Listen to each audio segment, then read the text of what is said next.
Assalamualaikum warahmatullahi wabarakatuh. Yang terhormat, Bapak Dr. Desnen Ardiansyah, Sarjana Ekonomi AK SIA SCPA selaku dosen pengampu kami pada mata kuliah Teori Akuntansi Syariah. Perkenalkan, kami dari kelompok 7 yang beranggotakan Yulistiana Horunisa Wulan Arum dengan NIM terakhir 068, kemudian Nindya Ayu Belanda dengan NIM terakhir 069. Berikutnya ada Firda Nur Hidayah dengan NIM terakhir 070 dan Zalsa Nabila dengan NIM terakhir 071. Di sini kami akan mempresentasikan artikel yang berjudul Perilaku Manajemen Laba di bawah pemantauan yang berbeda mekanisme. Kasus bank syariah dan konvensional. Agama mempunyai peran penting dalam membentuk perilaku ekonomi, baik individu maupun organisasi. Karakteristik kelembagaan yang membedakan wilayah Middle East and North Africa atau MENA adalah kuatnya pengaruh agama terhadap dunia perbankan. Peran perbankan bank mengasumsikan pelaporan keuangan yang transparan dan kredibel.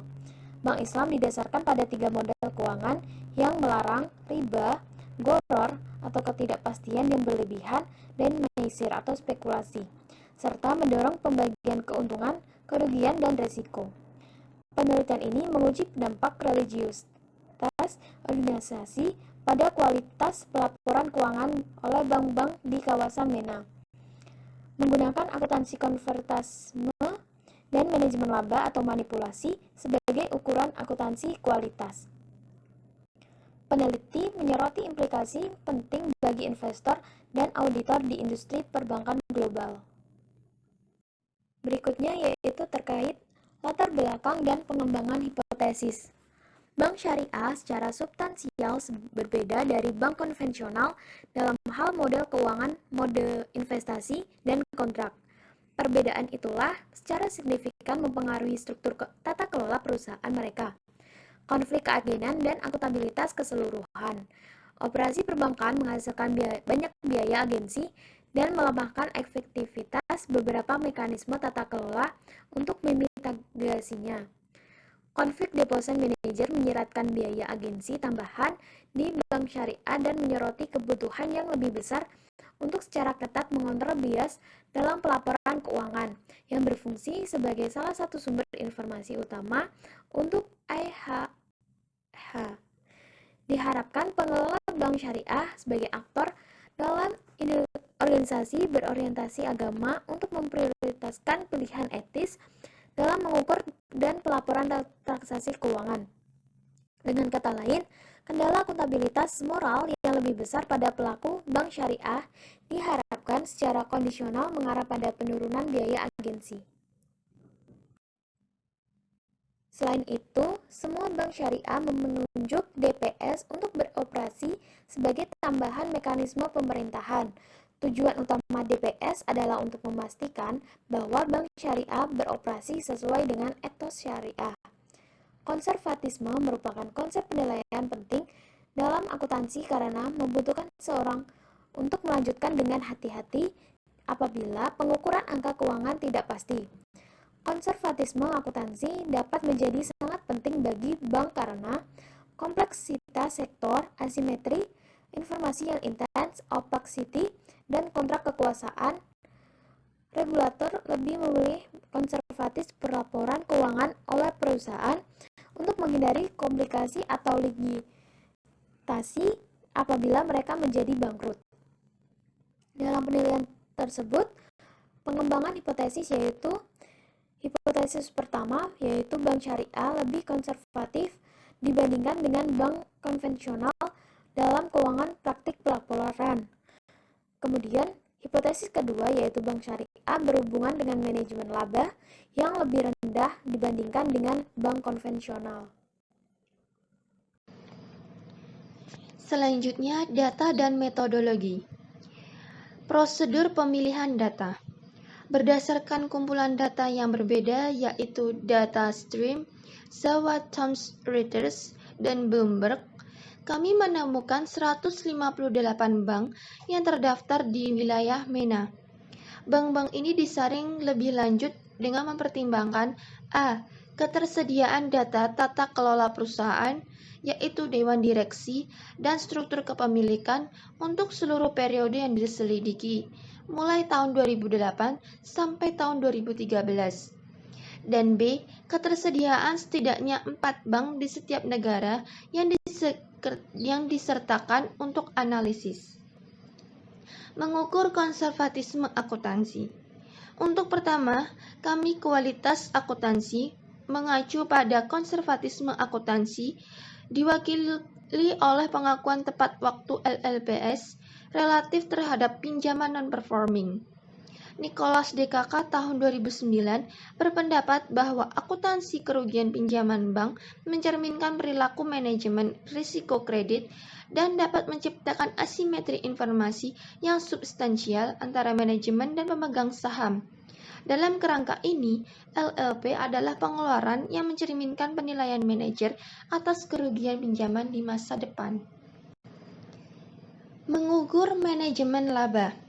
Mengikuti Leventis dan Dimitropoulos tahun 2012, kami menggunakan 3 metrik berbeda untuk manajemen laba. Ukuran pertama mengidentifikasi pendapatan positif kecil sebagai target manajemen laba. Burgstaller dan Deserve tahun 1997,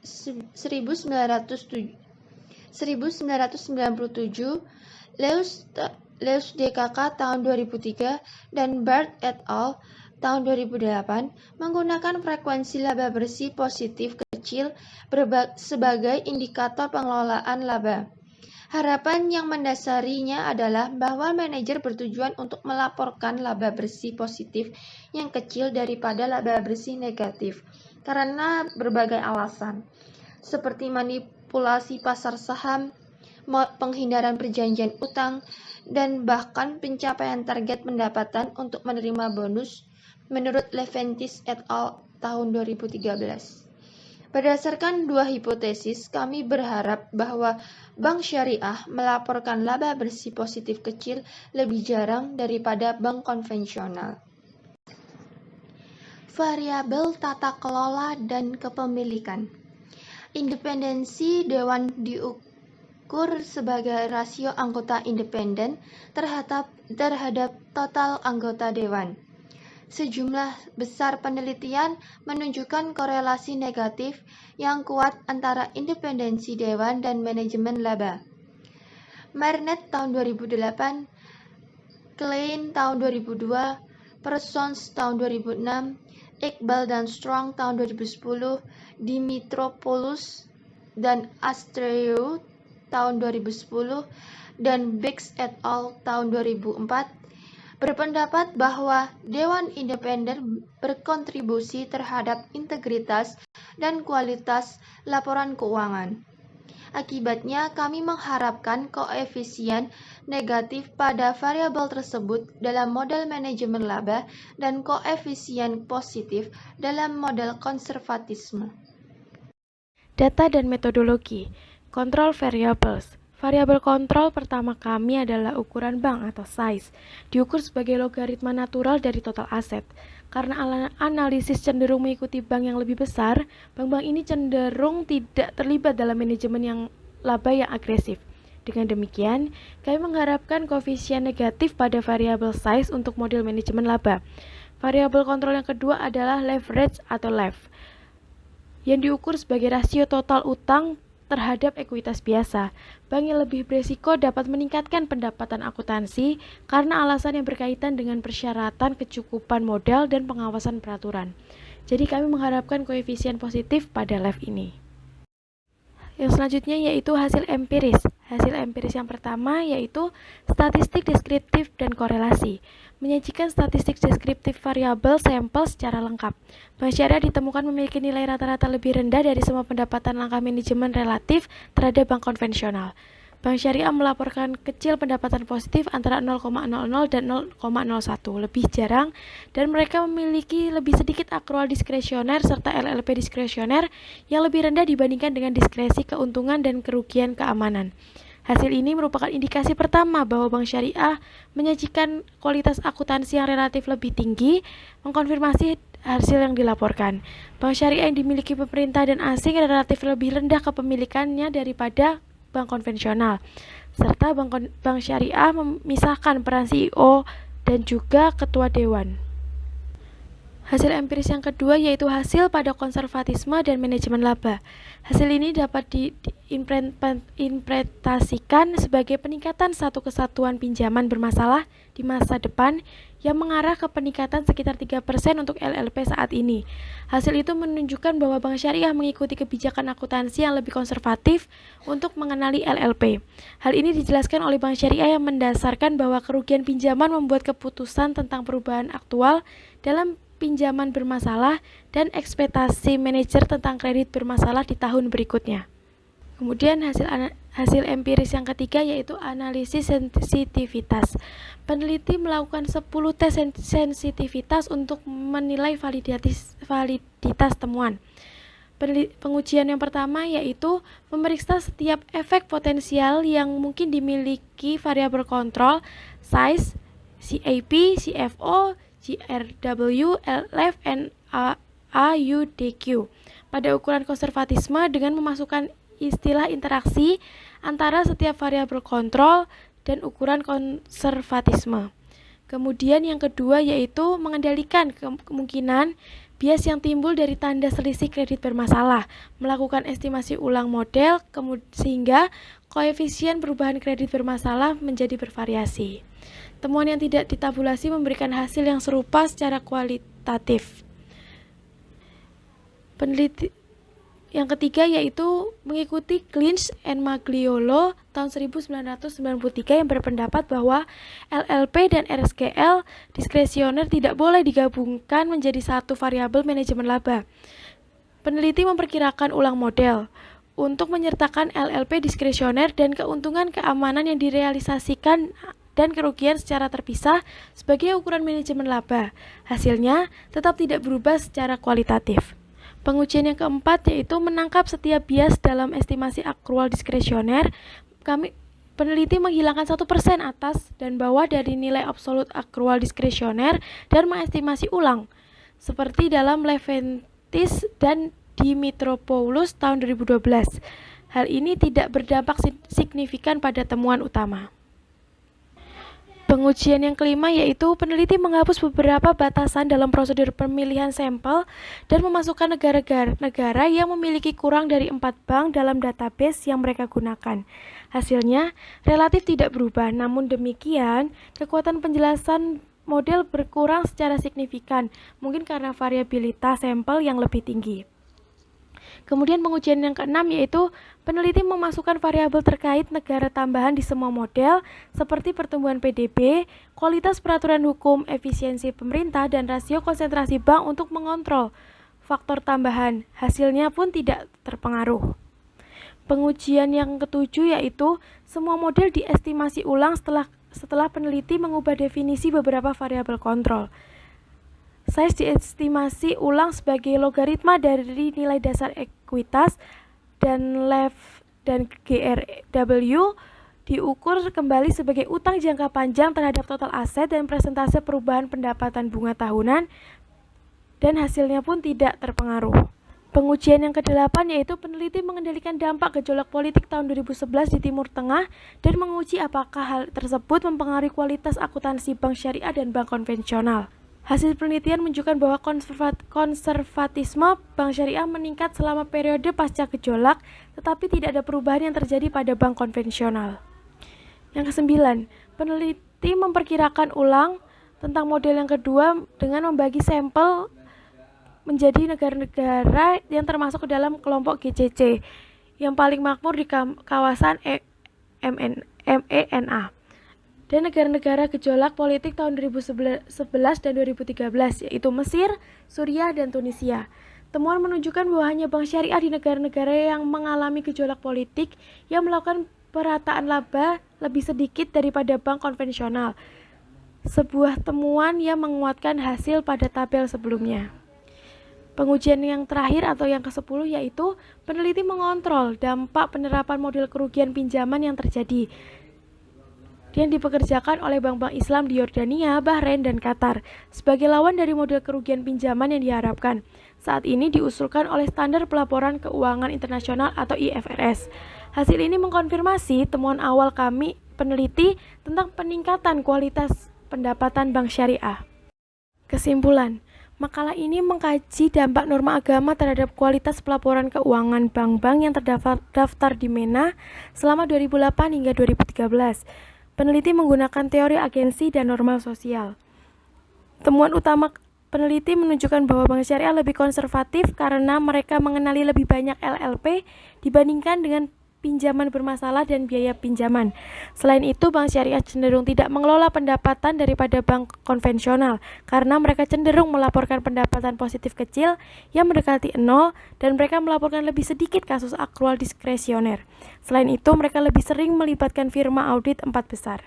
Oleh karena itu, peneliti menyarankan bahwa orientasi agama yang ketat dari bank syariah memotivasi manajer untuk meningkatkan kualitas pelaporan keuangan dan untuk mengurangi biaya agensi bagi pemangku kepentingan, termasuk deposan, kreditur, dan pemegang saham. Kontribusi dalam penelitian ini yang pertama, peneliti menunjukkan bahwa norma-norma agama memainkan peran utama dalam mempengaruhi pengambilan keputusan manajerial dalam konteks pasar modal yang kurang berkembang, yang dicirikan oleh institusi kontrol yang lemah dan mekanisme penegakan yang relatif tidak efektif. Peneliti juga memperluas literatur yang ada dengan bergerak di luar konteks Amerika Serikat. Yang kedua yaitu temuan dari penelitian ini memperkuat pandangan bahwa norma-norma sosial mempengaruhi pelaporan keuangan dan audit di tingkat global.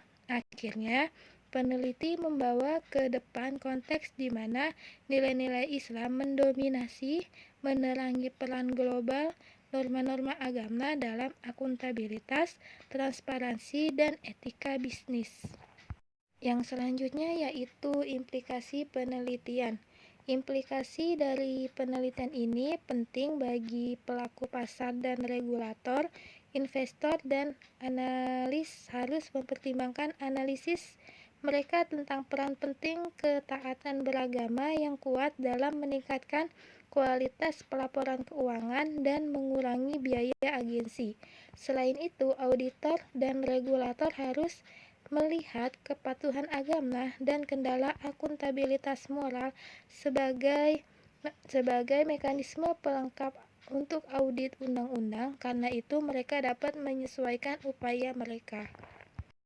Selanjutnya itu keterbatasan penelitian. Dalam penelitian ini terdapat dua keterbatasan. Yang pertama yaitu penelitian ini terbatas pada wilayah MENA, yang mana mengurangi kemampuan untuk mengeneralisasi temuan penting. Peneliti masa depan dapat memperluas penelitian ini untuk mencakup negara-negara Islam di belahan dunia lain dan dengan demikian memperkaya pemahaman yang ditawarkan oleh penelitian ini. Yang kedua yaitu desain penelitian ini tidak fokus pada individu melainkan pada dampak religiusitas di tingkat bank. Peneliti masa depan dapat menggunakan wawancara dan kuesioner dengan staf manajemen untuk menginterpretasikan dampak religiusitas individu dan pengambilan keputusan. Sekian review artikel dari kelompok 7.